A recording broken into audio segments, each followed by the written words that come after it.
All right, moving on to the next one. We're gonna talk about operant conditioning. Hold on, let me get Devin in here. Let me get close. All right. Basically, operant conditioning is like where you, if you get rewarded for something because of something that you do, you're gonna keep on moving towards that factor. And if you don't get rewarded for something or you get punished for something because of what you do, you're gonna try to avoid that. It's basically just like a simple human, I guess, behavior that we do. So basically, a good example would be the clipboard system when you're really young, when you're in elementary school. Yeah, like everybody had that growing up. You know what I'm saying? There'd be the six colors. You start on green or blue, whatever the school is, and you know everybody's gonna try their best not to clip down and to try their best to clip up. And when they do clip up, you know what I'm saying? They're gonna brag to everybody, yeah, I clipped up. I'm like that. You know what I'm saying? But operant conditioning is we go through it every day.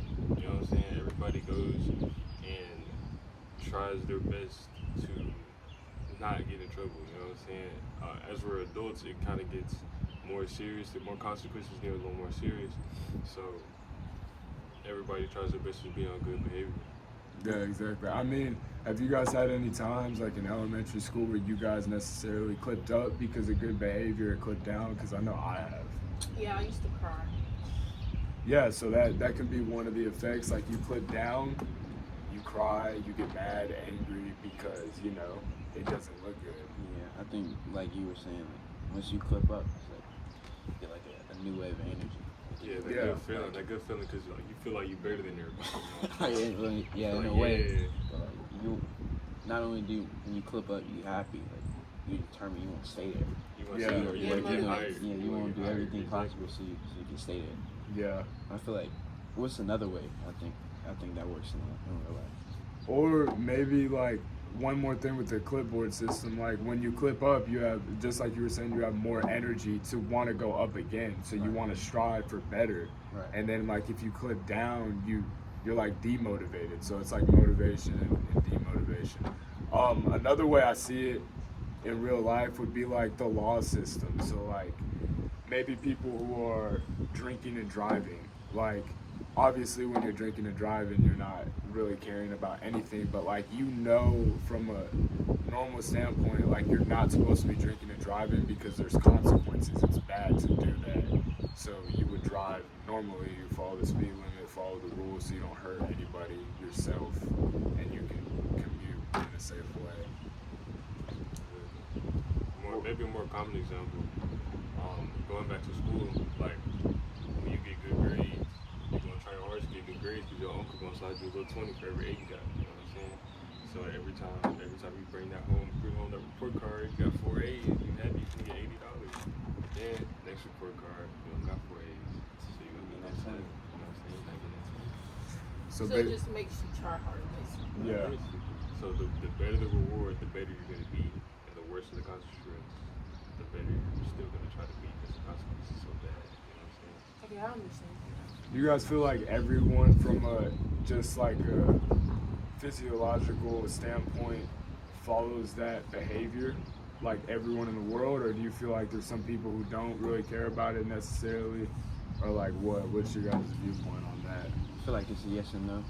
Like most people, consequences or good behavior and they get reward for it, they're gonna try and get that reward. Some people it's just like, they've been through or they've done so many things, so like rewards don't even phase them anymore. Yeah. So like they just like those type of people, it's like you gotta watch them more than when you watch the person who's trying to do good. 'Cause you don't know what they're gonna do because they're very unpredictable. But I feel like to answer that question, it really is like most people in the world are gonna follow that system with the good reward and consequence thing for sure.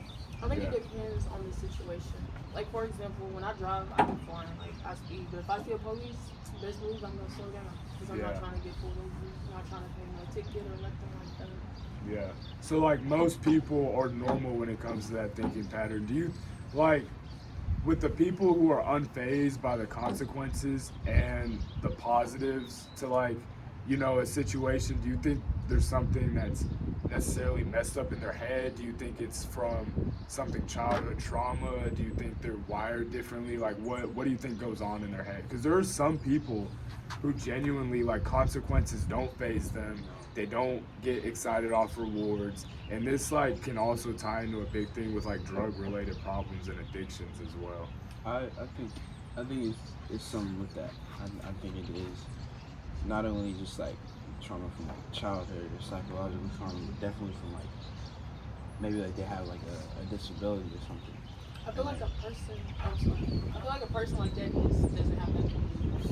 yeah, like they've gone through so many things and they've been through so much stuff. Like they feel like they're already rock bottom. So But do y'all think they're afraid everything? to go. Y'all think everything happens because of the home, like how everything happens because of the house, like not getting enough attention, they don't have enough guidance. Or do you think it's all at home, or do you It think starts it's there. there? Yeah, definitely does start there. Like I mean, to go on like you can look at criminals and like where they come from. A good most good like 80% of those criminals it really started because they didn't have a good home. Like, they didn't have good role models to look up to. So their role models was in the streets or somewhere else, bad influences. And those people were really the only people that they thought really kept tabs with them and really were like watching out for them.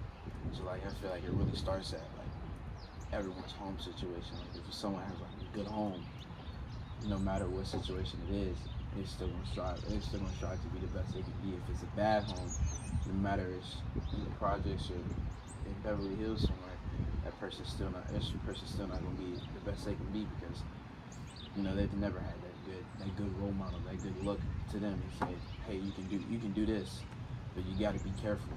You know, it really is where home situation is at.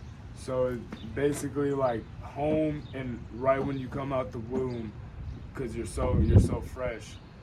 That's the fundamental, and that could be like the fundamental of life, basically, and like basically the way you were parented, taught, and stuff like that will literally define you and shape you, your thinking patterns, your habits, I and mean, everything Because like that. that's something we're talking about in class. If you were raised to be how you are, or if you were born to be how you are. You know what I'm saying? Yeah. This is one of the conversations we were having in class. I feel like you can have like a good home life and have like a bad school life. Like you could be good in school. That's when all the troubles come from. So you think it's not just the parents, it could be peers too, people around you. And maybe that can affect your social life in general, and then like even that tie in and like, and then like if your home life maybe you don't get along with your parents, like that can affect your social life a different way. That in school, you not having friends and whatnot affects your social life. So they're both affecting your social life, but in different ways. Yeah, like if you're not cool with your parents, you're probably not gonna be cool with your teacher. You just like know like that older authority that's like, you know what I'm saying? If you don't get along with your siblings, you're probably not gonna get along with people at school. There's so many factors that come into it. It's like you can't really blame them. Personally, I don't think you're born like that. I think it's just like Yeah, I firmly believe nobody's born a certain type of way. You're now definitely like genetics and everything play a role in like who you are and whatnot, but like everything is basically taught. And this ties back to what you were saying about having like a role model. That's very important because this is like our next topic, observational learning. And this ties in with like kids maturing and understanding social norms. We also talked about this in class. Um, people a lot of people are observational learners, and that term is basically like where you see someone doing something and you don't get the teaching experience from like directly trying it yourself without seeing someone do it. You just see them, you copy them, and then you try to learn and you try to understand what they're doing, how they're doing it, why they're doing it. And then as time goes on, you may keep doing it and become good at it and understand it. And I feel like that's as kids grow up and they see their parents, they see their friends, they see society and how society acts and social norms, they start to realize what's right and wrong, how to act, and what needs to be kept in private and whatnot. Yeah, observational learning, everybody does it at some point. Especially, I see it a lot of athletes. Like when you're younger and you grow up and you watching somebody do something, especially like basketball. You know, people gonna grow up and want to be like Kyrie, so they're gonna watch Kyrie videos and sit in their driveway dribbling. Nobody's teaching them how to dribble. They're just watching Kyrie. You know what I'm saying? So everybody is an observational learner at some point in their life. I would say like example like people seeing it, showing it in a movie. It's called 42. It's about Jackie Robinson, first black baseball player, and like it really showed that like racism was never born. You're never born with it. You're taught. Like he was coming up to bat, and all these people were yelling at him, telling him, you don't belong here. You don't deserve to be here. Come from there. There's this little kid, little white kid. He was sitting like right beside, I think it was his father, his brother, or somebody. And all these people was shouting these things at him, and you could see in the kid's face that he was concerned at first. He didn't know what was going on. But like as it built up, it showed it.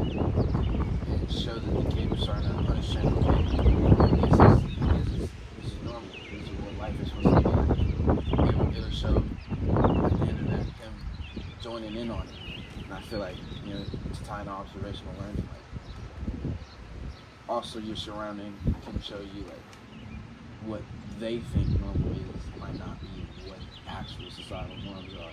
So I feel like that's very major in society. A lot of people, they don't really go off of what actual things are. They try to copy everybody else.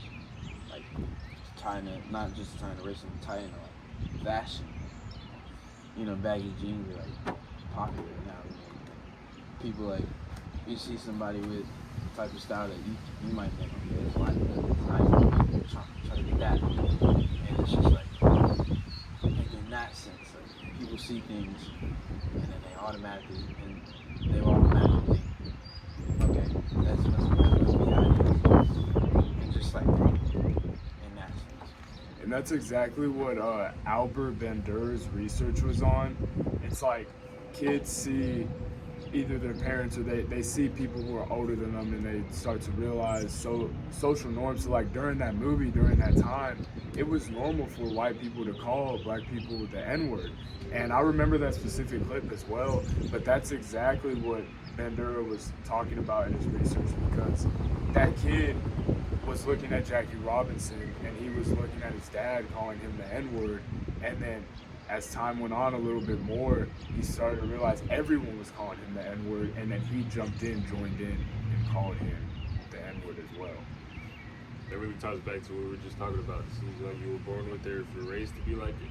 Observational learning plays a big part. Even in like movies and stuff, you'll see like a kid and a dad. Like you see the dad trying to copy the kid trying to copy the dad, because like that's what he looks up to. That's what he sees. You know what I'm saying? Some people, that's how some people learn how to tie ties. How some people learn how to shave. Like they just watch somebody do it, and that's how they do it. You know what I'm saying? I really like that example for the Jackie Robinson movie. Yeah, that was a really actually good one. That was like the first thing I was thinking. Yeah. Because some random white kids are gonna just sit there and be like, they're not gonna think that, because they're gonna see it and then do it. It's very common in kids to be an observational learner. So basically, from all these that we learned, classical conditioning, operant conditioning, and observational learning, all of them play a specific role, and it's basically just like key behavioral like concepts that we go through from us growing up, maturing, and just like life in general. Like if you took away everything we have now, took us back to the Stone Age, cavemen, whatever, these are things that we were wired to know how to do, want to do, think about, just because of who we are as humans. But these are the psychological meanings of it, and these are the facts about it.